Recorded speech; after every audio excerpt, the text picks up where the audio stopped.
በየትኛውም ጥፋት ውስጥ ሆናችሁ እዚህ ቸርች ያላችሁ አሁን እንኳን ቁጭ ብለህ የሆነ ሴት እያሳደድክ ያለህ መመኘት የማይተው ልብ አመንዝራ አይን ውስጥ ሌላ መመኘት እስከማይችል ድረስ በምኞት የምትነዋልል እመነኝ መንፈስ ቅዱስ እድል እየሰጣችሁ ነው። የአንዳንድ ሰዎች ኃጢአት ፍርድን ያመለክታል ወዲያው፣ የአንዳንዶቹ ግን ይከተላቸዋል። ይመስልሃል ይከተላቸዋል። ኢትስ ፕሪንሲፕል።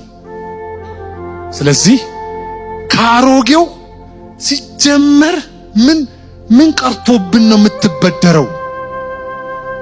ምን አዲሱ ምን አጥቶ ነው ከዛኛው የምታመጣው? የእግዚአብሔር ሰዎች እንግዲያውስ በዚህ ይለያሉ።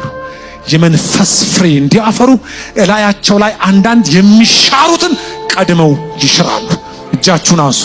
ዘፋኝነትን ሽር ያለው አሜን በሉ በኢየሱስ ስም። ስካርን ሽረናል። ጣዖትን ማምለክ ሽረናል። ክፉ ምኞትን ሽረናል። ለነዚህ በሞትን ልክ አንተ አትችልም። መንፈስ ቅዱስ ግን በአንተ ይችላል። ይሄ አዲስ ኪዳን ትምህርት ነው። እመነኝ፣ እግዚአብሔር ያለዚህ ፍሬ አያውቅም።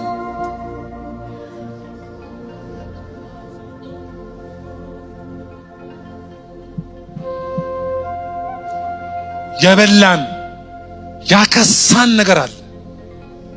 ምን ነው የንጉሥ ልጅ ሆነህ እንደዚህ ከሳ አይደል ያሉት? በንጉሥ ቤት በንጉሥ መጠን እንዳንኖር ያደረገን እየተከተለ ያከሳን አለ። ቅንነትን የበላ ፍቅርን የበላ ትጋትን የበላ መንፈሳዊ ፍሬዎች የሚበላ ከዛኛው የምንዋሰው ቤተ ክርስቲያን ዛሬ ሌላ ስራ አያስፈልጋትም። በክርስቶስ ደም ተፋታ የጀመረችውን ይህን አዲሱን ዛፍና አዲሱን ፍሬ ጎድሎ ከዛኛው የምትዋሰው እንግዳ እሳት አያስፈልጋትም። ሰይጣን እንደ ልብ ድል ያገኘ የመሰለው በምኞት በኩል ብዙ አገልጋዮችን ጭምር ያነቀ ይዟቸዋል። እዛው በሚሞት ሰውነታችሁ ኃጢአት ኃጢአት ሊይዝ ብቻ ሳይሆን የሚፈልገው መንገስ መቆጣጠር ነው የሚፈልገው። እግዚአብሔር ዛሬ ለዚህ የሚሆን አቅምን ሰብኪያችሁ ጨርሳለሁ።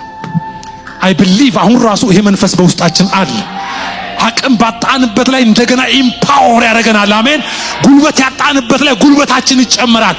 የሆነ የሚከተልን እጃችሁን አንሱ። ይበጠስ ዛሬ አሮጌውን ነገር የሚያራግፍ ለአዲሱ ቀና እንድንል የሚያደርግ የእግዚአብሔር መንፈስ እንደገና ይግባብን።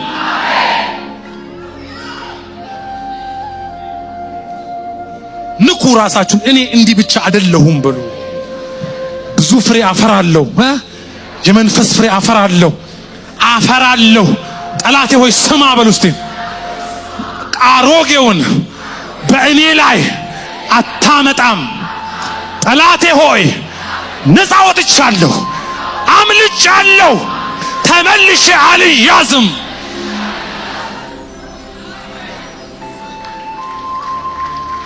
እግዚአብሔር ይባረክ።